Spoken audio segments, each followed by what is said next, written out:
اور یہ جو دنیا کے اندر کہا جاتا ہے کہ موسیقی جو ہے روح کی غذا ہے، تو واقعہ یہ ہے کہ عام موسیقی جو دنیا میں ہو رہی ہے اور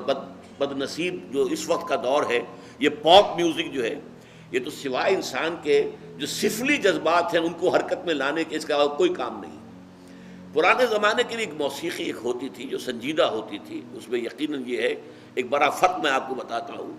پچھلے زمانے کی موسیقی سن کر آدمی کا یہ سر جو ہے یہ وجد میں آتا تھا، آدمی جھومتا تھا سر کے وجد کے ساتھ۔ آج کی موسیقی میں پورا انسان کا نچلا جسم جو ہے وہ دھڑکتا ہے، دھڑکتا ہے اور چلتا ہے، دوڑتا ہے۔ یہ انسان کے سفلی اور گھٹیا اور نچلے جذبات کو حرکت میں لانے والی شے ہے۔ لیکن قرآن مجید کی موسیقی، زین القرآن باصواتکم من لم یتغن بالقرآن فلیس منا وتغنوہ، اس کو بڑی غنا کے ساتھ پڑھا کرو۔ اور یہاں تک کہ آپ نے ایک صحابی حضرت ابو موسیٰ اشعری رضی اللہ تعالی عنہ، ان کو اللہ نے بہت عمدہ آواز دی تھی، جیسے بعض صحابہ خوبصورت بہت تھے۔ حضرت دحیہ کلبی رضی اللہ تعالی عنہ بہت حسین انسان تھے، چنانچہ حضرت جبرائیل جب انسانی شکل میں آتے تھے تو حضرت دحیہ کی صورت اختیار کر کے آتے تھے، دحیہ کلبی۔ اسی طرح صوت جو ہے، صوتی آہنگ اور اچھی آواز، یہ اللہ تعالیٰ نے حضرت ابو موسیٰ اشعری کو عطا فرمائی تھی۔ تو ایک مرتبہ حضور رات کو گشت پر تھے، آپ نے دیکھا حضرت ابو موسیٰ اشعری کے مکان کے قریب سے، مکان کیا ہوتا تھا، حجرے ہوتے تھے چھوٹے چھوٹے سے، وہاں یہ تھوڑا ہی تھا کہ اب یہ اتنا بڑا باہر کا کمپاؤنڈ ہے، پھر اس کے اندر جو ہے وہ کوئی ڈیوڑی آئے گی، پھر چھوٹے چھوٹے حجرے تھے۔ تو حضور حضرت ابو موسیٰ اشعری کے حجرے کے بعد کھڑے ہو کر قرآن سنتے رہے۔ وہ قرآن پڑھ رہے تھے رات کو تہجد میں،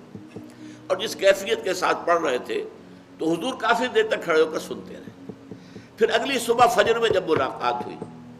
تو حضور نے تحسین فرمائی، یا ابا موسیٰ انک قد اوتیت مزمارا من مزامیر آل داود، اے ابو موسیٰ اشعری، آپ کو تو اللہ نے آل داود کے سازوں میں سے ایک ساز عطا کیا ہے۔ حضرت داؤد علیہ السلام کو اللہ تعالیٰ نے لحن داؤدی مشہور ہے،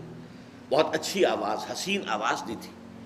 وہ جب تہجد کے اوقات میں، اور جس کو ہم کہتے ہیں small hours of the morning, یہ صبح کے 3 بجے 4 بجے 2 بجے جب وہ اللہ تعالیٰ کے حمد کے ترانے جو ہیں الاپتے تھے، تو قرآن مجید کی گواہی یہ ہے کہ پہاڑ بھی ان کے ساتھ وجد میں آ جاتے تھے اور پرندے بھی ان کے ساتھ آواز میں آواز ملاتے تھے۔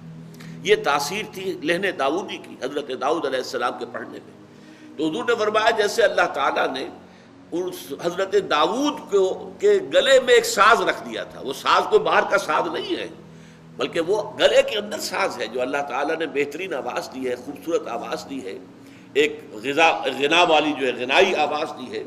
تو جیسا اللہ تعالیٰ نے یہ مزمار عطا کیے تھے آل داؤد کو، اے ابو موسیٰ تمہیں بھی اللہ نے انک قد اوتیت مزمارا من مزامیر آل داود، آل داود کے سازوں میں سے ایک ساز اللہ نے عطا کر